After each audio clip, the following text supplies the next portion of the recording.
The girl, Sarah, grew up in a world of comfort and privilege, surrounded by luxury and the expectations that came with being part of a well-to-do family. Her father, a successful businessman, was always busy with work, leaving her to navigate life mostly on her own. Sarah's mother had passed away when she was young, and her father remarried soon after, introducing a new figure into her life, her stepmother. Her stepmother, Maria, had an uncanny ability to manipulate people to get what she wanted. To Sarah, Maria was an intimidating presence, someone who always seemed to be in control, pulling the strings behind the scenes. While her father remained emotionally distant, absorbed in his business dealings, Maria found ways to use Sarah to secure her own position. The relationship between Sarah and her stepmother was strained, to say the least. Maria rarely showed affection and was more focused on her own benefits than Sarah's happiness. One day, Sarah's father casually mentioned that it was time for her to marry.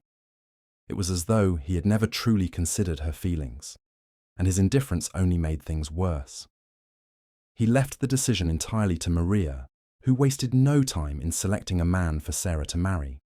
Despite Sarah's objections, Maria insisted it was time for her to settle down and stop resisting her destiny. The man Maria had chosen was Amir, a man with little to offer except his kind heart. He was humble, honest, and hard-working, but his family's financial situation made him seem like an unlikely match for someone like Sarah. Sarah couldn't hide her disappointment as the news of the marriage hit her. She felt trapped, like a pawn in a game where her wishes didn't matter. The thought of marrying someone so different from her, someone who had no wealth or status, felt like a betrayal to the life she had known. But what choice did she have? Her father, indifferent and disconnected, refused to intervene, leaving Sarah with no other option but to accept the marriage. And so, she found herself on the path to a future she had never chosen, one filled with uncertainty and the painful realization that her happiness was not a priority in her own life. The wedding day arrived, and Sarah couldn't help but feel like a mere pawn in the game that her stepmother had orchestrated. She stood in front of the mirror, her reflection showing a bride whose heart was far from the celebration. The traditional white dress felt more like a shackle than a symbol of love, and the whole ceremony felt empty.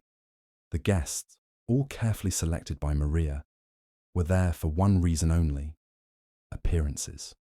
There was no grand procession, no lavish decorations, no sense of excitement. The modest church hall was filled with whispers and polite smiles, but Sarah couldn't shake the feeling that this wasn't her day. It was Maria's triumph, her way of securing control over Sarah's life once and for all. Amir, the man she was supposed to marry, stood across from her, his eyes full of nervousness and kindness. He didn't have the confidence of a man accustomed to wealth or status. In fact, everything about him seemed to speak of humility. His simple clothes, the modest bouquet he handed her, and his sincere but nervous smile. There were no extravagant gifts, no jewelry to mark the occasion, and the guests seemed awkward, unsure of how to behave in the absence of the usual wedding luxuries. It felt as though everything about this union was mismatched, like a fairy tale gone wrong. But despite her own personal turmoil, Sarah couldn't ignore the genuine warmth in Amir's eyes. He was not what she had expected. She had imagined someone cold, desperate for money, but instead she saw a man who had only love to offer. His smile was sweet, even though his hands trembled slightly as they exchanged vows. There was no pomp, no glittering future waiting for them, just the quiet sincerity of a man promising his heart to her. As she spoke her vows, Sarah couldn't help but wonder if she was making the biggest mistake of her life. After the ceremony, they left for Amir's small house on the outskirts of the city. It was a modest home, barely bigger than a cottage, and certainly far from the grand mansion she had grown up in. The walls were bare, the furniture simple and worn.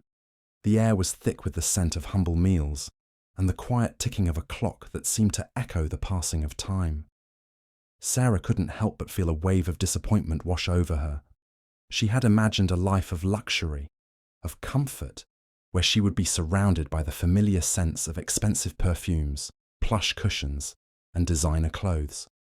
Instead, she found herself in a world that felt foreign and harsh. For the first few days, Sarah struggled to adjust. She couldn't connect with the quiet simplicity of the house, nor with Amir's routine. He worked long hours as a mechanic, fixing cars in a nearby garage, while she sat at home, trying to find some comfort in her new surroundings. The loneliness was overwhelming, and the guilt of feeling trapped in a marriage she hadn't chosen gnawed at her. But as the days turned into weeks, something began to shift. Amir's kindness began to break down her walls. He wasn't the man she had initially imagined, a poor, desperate soul seeking to take advantage of her. Instead, he was gentle, considerate, and dedicated. He would surprise her with little acts of love, cooking her favorite meal when she seemed down, leaving small notes with encouraging words, or holding her hand during quiet moments when she needed comfort. There was a warmth to his touch that made Sarah feel seen, something she hadn't felt in a long time. Slowly, she began to see the man behind the poverty-stricken exterior. She saw how much he cared for her, how much he wanted to make her happy, and how deeply he regretted the circumstances that had brought them together. She began to question whether this marriage, which she had once dreaded, might not be so bad after all. However, as the weeks passed, Sarah began to notice strange things that set her on edge. There were moments when Amir's smile would falter, his eyes clouding with something she couldn't place.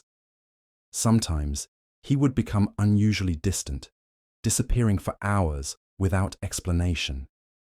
At other times, he would avoid certain topics of conversation: his past, his family, his life before they met. She overheard bits of conversation between Amir and a close friend of his, where they referred to people and events Sarah had never heard of. The mention of certain names and places sparked an unease in her heart. She couldn't quite pinpoint it, but something was off. One evening while tidying up, Sarah stumbled upon an old box hidden under Amir's bed. Curiosity got the best of her, and she opened it. Inside were photographs. Photographs of Amir with a group of people who looked nothing like the man she had married. The clothes they wore were expensive, the smiles broad and confident. There were no signs of the humble mechanic she had come to know. Instead, there was a man who seemed to have everything: wealth, friends, and a completely different life. But why had he hidden all this from her? And why was he pretending to be someone he wasn't? The questions kept swirling in her mind. Despite the warmth that Amir showed her, despite the bond that seemed to grow between them, there was something about his past that he was hiding. And Sarah was beginning to realize that the man she had married might not be who he claimed to be after all. Sarah's suspicions about Amir had been growing steadily, like a whisper in the back of her mind, hard to ignore, but difficult to pin down. It wasn't that Amir was rude or secretive in an obvious way. He wasn't hiding behind locked doors or avoiding her completely. It was the small things, the subtle shifts in his behavior that sent her mind into overdrive. There were moments when he seemed too distant, his smile too forced, his words too rehearsed. It began with the stories.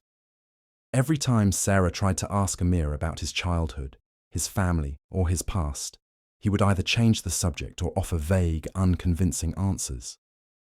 "I don't really talk about my past," he would say with a forced chuckle. "It's a long story and not a pleasant one." It was always the same reply, and over time Sarah started to feel as though he was hiding something important. He would speak with such sadness when the topic came up, his eyes briefly clouding over with pain, only to quickly shift back into his usual easygoing demeanor. But the moment of hesitation was always there, and it planted the seed of doubt in her mind. There were other strange behaviors too, small things that didn't quite add up. Amir had an unusual reaction whenever certain places or people were mentioned. Once, When Sarah casually asked him about a restaurant in town, he became tense and changed the subject abruptly. His face, which had been warm and approachable moments before, now looked stiff and cold. Another time, they were walking through a neighborhood near the outskirts of town when he suddenly stopped, his eyes scanning the area before quickly urging Sarah to leave. "It's not a good place for us," he said, his voice low, his body tense. For weeks, Sarah had pushed these strange moments aside, convincing herself that they were nothing more than quirks of a man who had faced hardship. After all, Amir had never been anything but kind and loving toward her. But the nagging feeling that something was amiss only grew stronger. Until one day, Sarah could no longer ignore it. It all began when she was cleaning their bedroom. Amir had gone out to run some errands, leaving her alone in the house. As she dusted the shelves and straightened the bed, her eyes fell upon a small wooden box tucked under the bed, half hidden beneath a pile of clothes. Her curiosity got the best of her, and she slowly knelt down to pull the box out. It was an old, weathered thing, covered in dust, as if it hadn't been touched in years. Her fingers trembled slightly as she lifted the lid, unsure of what she might find. Inside there were a few items: letters tied with twine, photographs, and what looked like a legal document. She picked up the letters first, each one carefully folded and sealed. They were addressed to someone named Jonathan Hale, a name she had never heard Amir mention before. The photographs caught her eye next. They showed a younger man, dressed in fine clothes, standing in front of a large mansion. The man looked strikingly familiar. The face was unmistakable. It was Amir. But the man in the photographs was surrounded by other people. Family, perhaps. The setting was elegant, the people wealthy.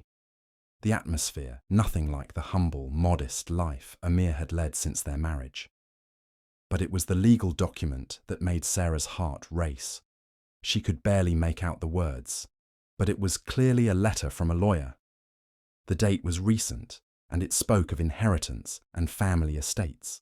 There was a mention of disinheritance, and the name Jonathan Hale was listed as the sole heir to the estate of a wealthy family.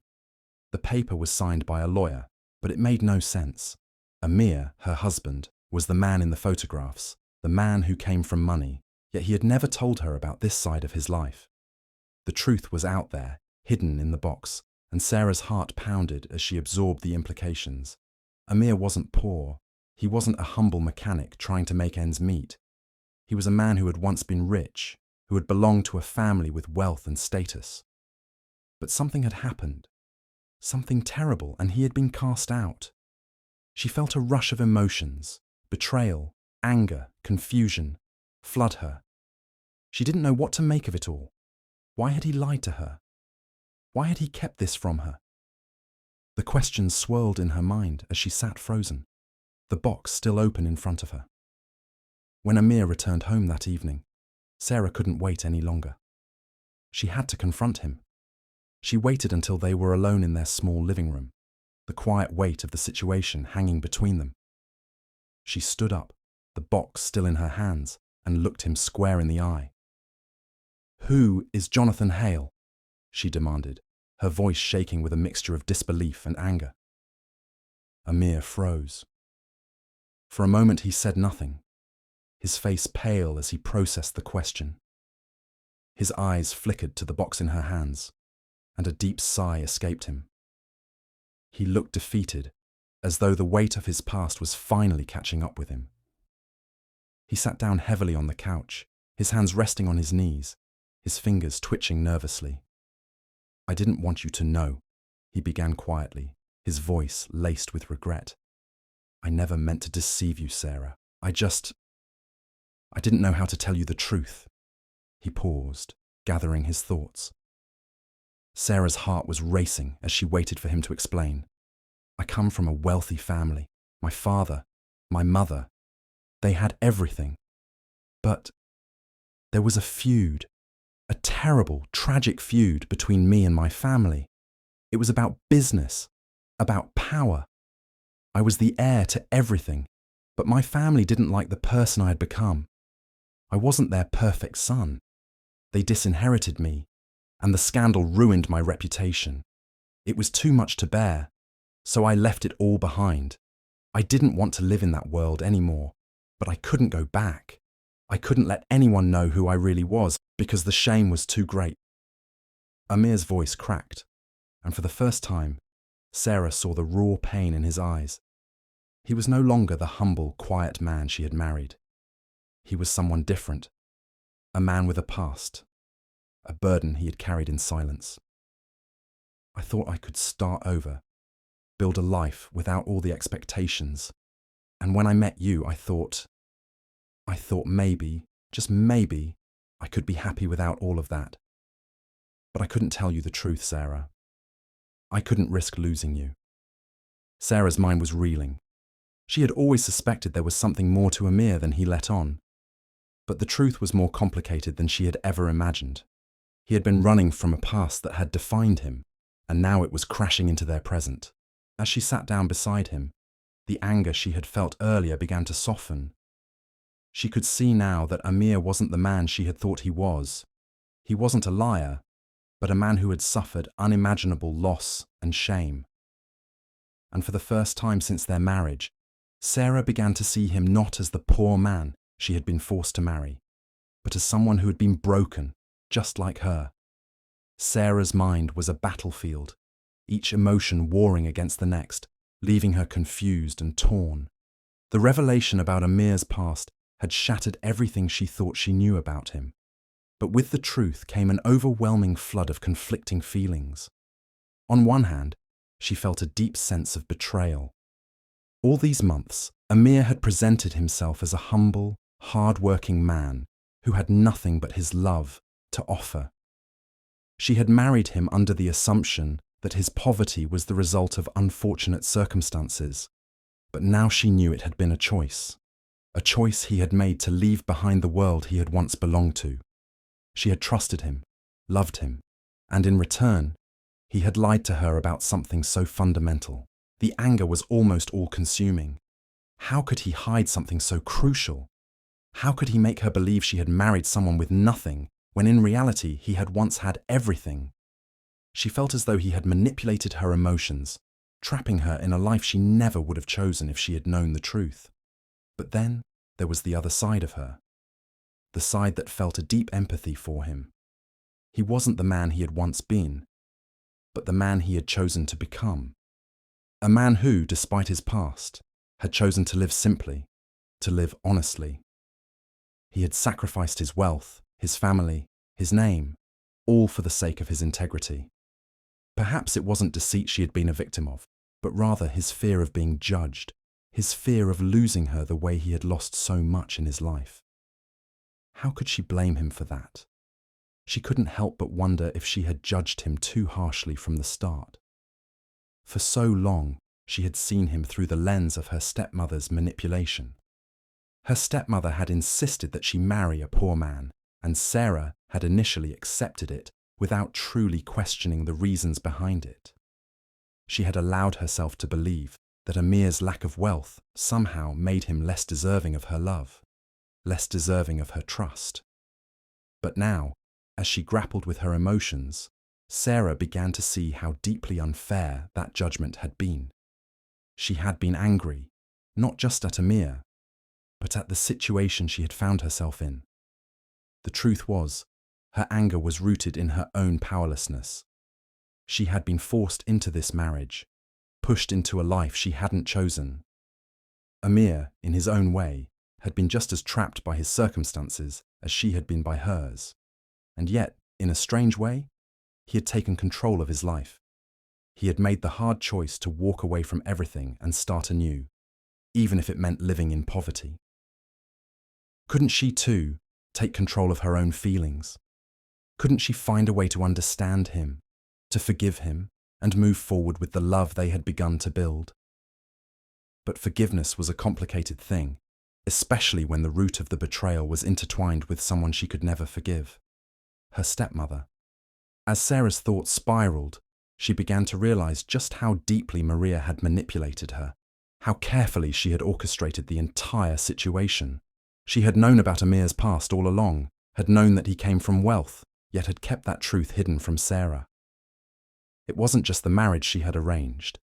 It was the control she had wielded over Sarah's life. Maria had been the one to push Sarah into a life she didn't want, to force her into a marriage that was based on lies, all while pretending to be concerned for Sarah's future.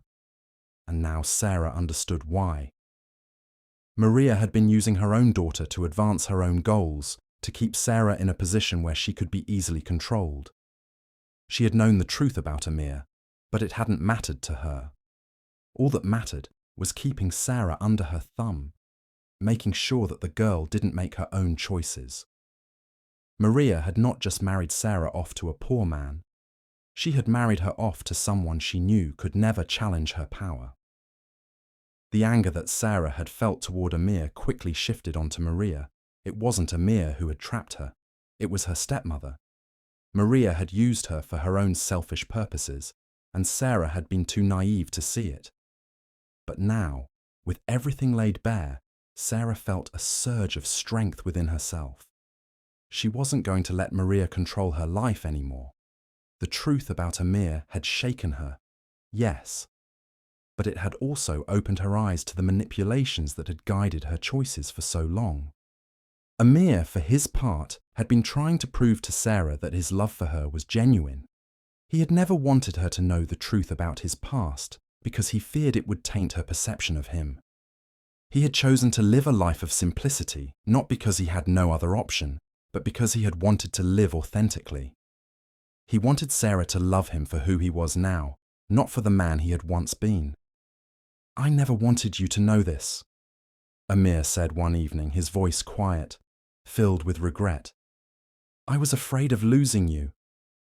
I've spent my whole life running from my past, trying to build something real, but I never thought I would be able to give you the life you deserve. I didn't want you to think less of me."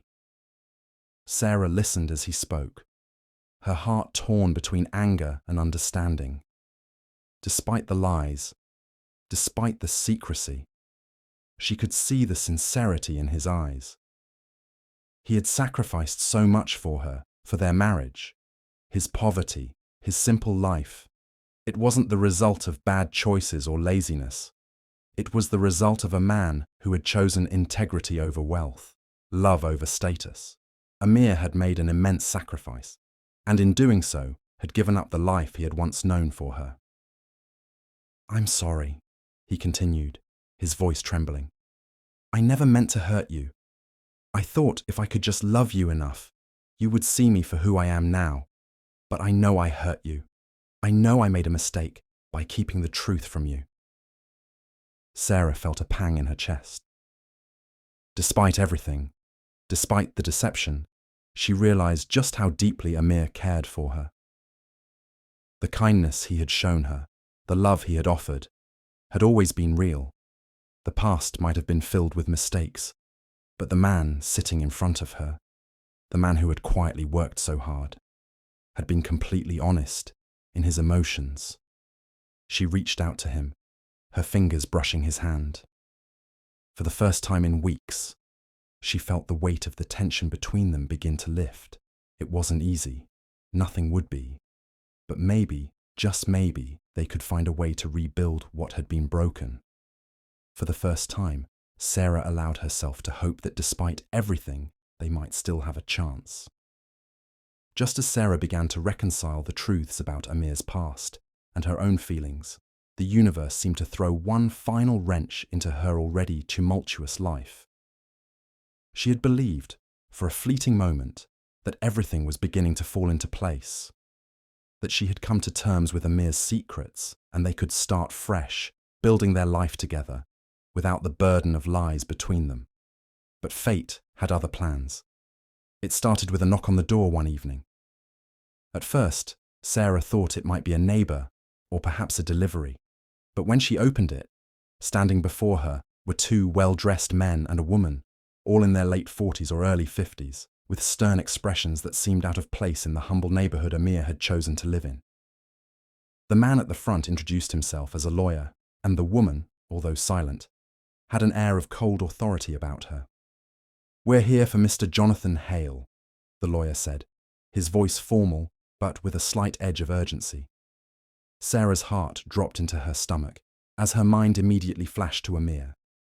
There was something familiar about their faces, something she couldn't quite place. As they pushed past her into the house, the woman's gaze swept over the small living room, her eyes narrowing as she inspected every corner, as if judging the simplicity of the space. "You must be Sarah," the lawyer continued, turning to her. "I regret to inform you that your husband's family has come to reclaim him." Sarah's chest tightened. "What are you talking about?" she asked, her voice trembling. "Jonathan Hale," the lawyer repeated, with a look of pity in his eyes. "You see, the Hale family has never ceased searching for him. They want him back. He is their heir, and they want to reinstate him in his rightful position." His words hit Sarah like a punch to the gut. "And they want you to return with him, to take your place by his side in high society." The woman finally spoke, her voice sharp and commanding. "We have already been in contact with the family. They are more than willing to offer you everything you've ever wanted. Wealth, status, a life of luxury. All you have to do is leave your husband and come back to your rightful place." The words reverberated in Sarah's mind like a loud echo. "Leave my husband?" she whispered, her mind spinning. "Of course," the woman continued. "A man like Jonathan Hale is beneath you now. You deserve better. His family would provide you with everything, and we can ensure your place in high society, where you belong." Sarah felt as though the world had tilted beneath her feet. Amir's family had been searching for him all along, and now that they had found him, they were ready to reclaim him, not just as their son, but as a means to restore their power, their wealth, and their status. And in the process, they were offering Sarah everything she had ever dreamed of: riches, a high place in society, a life of extravagance, the life she had once thought she would have. For a moment, Sarah stood frozen in shock, unable to process the reality of what was happening. Everything she had fought for, the love, the connection, the simplicity she had chosen, was now being questioned. How could she turn her back on her old life, on the wealth and prestige she had grown up with? How could she abandon everything her family had pushed her towards? The lawyer's voice broke through her thoughts. "You will have a much better life. We will make sure of it. Your family will take care of you. All you have to do is leave him." Sarah's heart raced. The thought of leaving Amir, of returning to a life of luxury, was almost tempting. She had been raised in wealth, used to the finer things. She could have everything her family had always promised her. No more poverty. No more the uncertainty of a simple life. She could return to the life of comfort and security she had once known. But then she thought of Amir, his quiet love, his sacrifices, the way he had given up everything for her. He wasn't the man his family thought he was, and neither was she. They had built something real together, something that had nothing to do with money, status, or inheritance. It was about love, trust, and choosing each other over everything else. With her heart pounding, Sarah made her decision. She turned to the lawyer and the woman, her voice firm and clear. "I'm not leaving him," she said, her words cutting through the tension in the room. "I don't care about money. I don't care about the past. I care about the man I married. I love him, and I choose him." The lawyer looked taken aback, and the woman's eyes narrowed in displeasure. But Sarah didn't waver. The wealth and the position they offered her were no longer important. What mattered was the life she had built with Amir, the one they had created together, in honesty and simplicity. For the first time in her life, Sarah felt truly free. No longer was she bound by her family's expectations, no longer controlled by the manipulations of her stepmother. She had made a choice to live her life on her own terms, to follow her heart, and to stand by the man she loved. As the lawyer and his companion left, Sarah felt the weight of the decision lift from her shoulders. She had chosen love, not luxury. She had chosen the truth, not the lies. And in that moment, Sarah knew that she had become the woman she was always meant to be. Someone who could make her own decisions. Someone who could stand firm in her choices, no matter the consequences. Amir was waiting for her when she returned, his face full of concern. But when Sarah walked into the room, she saw the relief in his eyes as he realized that she had chosen him. They didn't need the wealth or the power. They only needed each other. Together, they had found something stronger than any fortune, the strength to face the world, side by side. In the aftermath of their decision, Sarah and Amir settled into a life that, while far from the opulence Sarah had once known, was richer in ways she never could have imagined. The weight of secrets that had once hung between them had been lifted, replaced by the trust and honesty they now shared. Their home remained modest, but it was filled with warmth, laughter, and a sense of peace. The challenges they faced were still there: financial struggles, societal judgment, and the occasional whisper from those who didn't understand their choices, but they no longer felt insurmountable. They faced each obstacle as equals, supporting each other with the kind of love that doesn't depend on wealth or status. Amir's past, once a source of shame and confusion, was now just a part of who he was, not something that defined him. And Sarah, no longer the girl controlled by her family's expectations, stood by his side, proud of the life they had chosen together. There were days when Sarah thought about the life she could have had, luxury, fame, and status, but those thoughts were fleeting. She realized that happiness wasn't something you could buy. It wasn't found in mansions or designer clothes or the approval of society. Happiness was found in love, in mutual respect, and in the freedom to be yourself, no matter what anyone else thought. Amir's true identity no longer mattered. He was no longer the wealthy heir hiding behind a lie. He was simply Amir, the man who loved her, who had sacrificed everything for their love, and who had chosen a life of honesty and integrity. And that was enough. Together, they had built a new life, one that was not defined by wealth or status, but by the strength of their bond. It was a life they had created on their own terms, free from the manipulations of the past, and full of the promise of a future built on love and mutual respect. In the end, Sarah knew that this was the beginning of something beautiful, not just for her and Amir, but for the woman she had become. She was no longer a girl trapped by expectations. She was a woman who had found her own happiness on her own terms with the man she truly loved. And that, she realized, was the greatest treasure of all.